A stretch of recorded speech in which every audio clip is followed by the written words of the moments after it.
સચ્ચિદાનંદરૂપાય વિશ્વોત્પત્યાદિહેતવે તાપત્રય વિનાશાય શ્રીકૃષ્ણાય વયમ નમઃ. અજ્ઞાનતિમિરાન્ધસ્ય જ્ઞાનાંજનશલાકયા ચક્ષુરુન્મીલિતં યેન તસ્મૈ શ્રી ગુરવે નમઃ. આપ સૌને શુભ દીપાવલી અને નૂતન વર્ષાભિનંદન. દીપાવલીનો આ ઉત્સવ આખા વિશ્વના અંદર સર્વ ભારતીયો પ્રેમ અને આનંદપૂર્વક ઉજવતા હોય છે. ભારતના અંદર પ્રત્યેક જગ્યાએ, પ્રત્યેક ઓફિસમાં, ફેક્ટરીમાં, મંદિરોમાં, અન્ય સર્વ જગ્યાએ દીપાવલીના એ દીપ પ્રગટ થતા હોય છે. ભારતમાં અને વિદેશમાં આ ઉત્સવને આપણે બધા જ ભેગા મળીને સૌહાર્દપણાથી ઉજવતા હોઈએ છીએ. દીપને પ્રજ્વલન કરવાના ઘણા બધા એના સુંદર સુંદર ભાવો છે.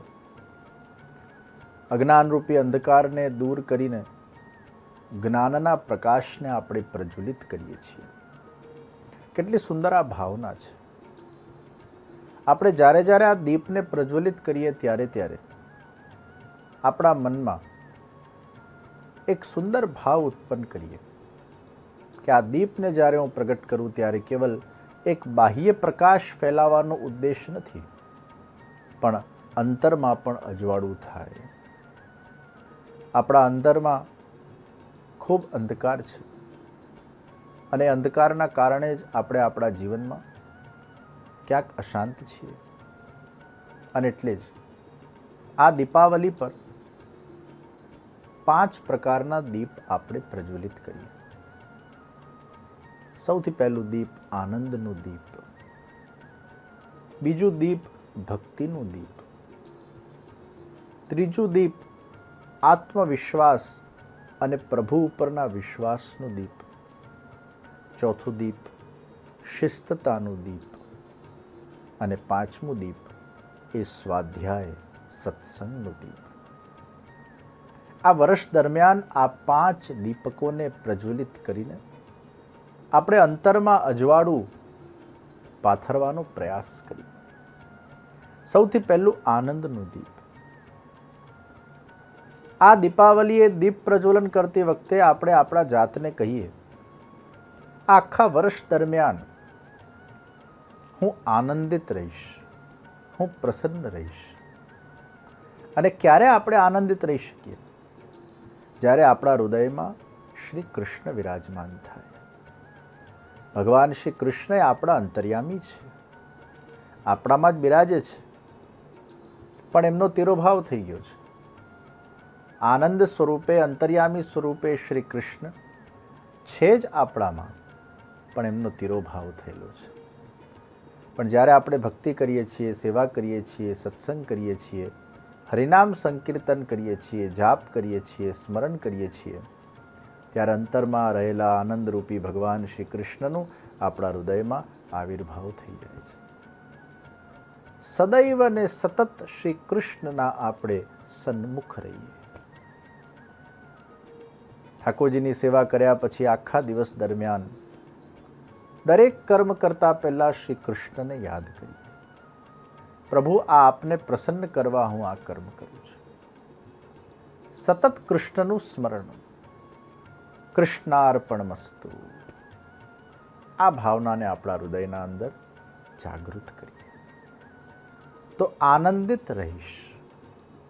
આનંદિત ત્યારે જ રહેવાશે જ્યારે કૃષ્ણ આપણા હૃદયમાં પ્રગટ થશે. આનંદ એ બહારનો વિષય નથી, આનંદ અંદરનો વિષય છે. બહારની પરિસ્થિતિ કેવી પણ હોય, એ સુખની હોય કે દુઃખની હોય, અંતરમાં કૃષ્ણની ભક્તિનું અજવાળું હશે ને તો બહારની પરિસ્થિતિ એ તમને જરા પણ અશાંત નહીં બનાવી શકે. અને જેના પાસે કૃષ્ણરૂપી ધન છે ને એ આ વિશ્વનું સૌથી ધનવાન વ્યક્તિ છે. નહીં તો ધનવાન વ્યક્તિના જીવનમાં પણ આનંદ ક્યાં હોય છે? આનંદ એના પાસે જ છે જેના પાસે કૃષ્ણ છે. તો આ વર્ષ દરમિયાન હું આનંદિત રહીશ. આ પહેલું દીપક, આનંદનું દીપક. બીજું દીપક, ભક્તિનું દીપક. ભલે મારા જીવનમાં સુખ આવે, દુઃખ આવે, સફળતા આવે, અસફળતા આવે, કેવી પણ પરિસ્થિતિ આવે, પણ હું મારા પ્રભુનો ભક્ત છું અને ભક્તિ ક્યારે પણ છોડીશ નહીં. જે આપણા નિત્ય નિયમ છે એને આપણે કરીએ. એવું નહીં કે ક્યારે આપણી ઈચ્છા પૂરી ન થાય એટલે પછી આપણે માળા કરવાનું બંધ કરી દઈએ. ક્યારેક આપણા જીવનમાં અણધારી આફત આવી જાય અને આપણે ઈચ્છ્યું ના હોય એવું થઈ જાય તો આપણે ભગવાનને ભૂલી જઈએ. જીવનમાં કંઈ પણ થાય, હું મારા પ્રભુની ભક્તિ નહીં છોડું. ભક્તિ એ બીજું દીપ છે.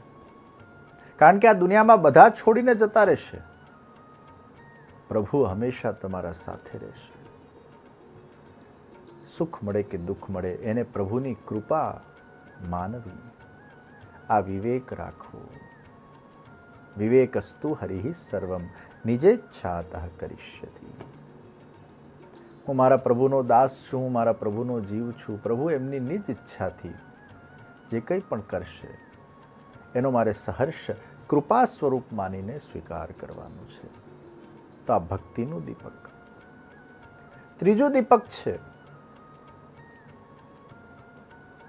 એ આત્મવિશ્વાસ અને પ્રભુ ઉપરના વિશ્વાસનું દીપક. ભગવાન ઉપર પૂરો ભરોસો ને વિશ્વાસ રાખીએ.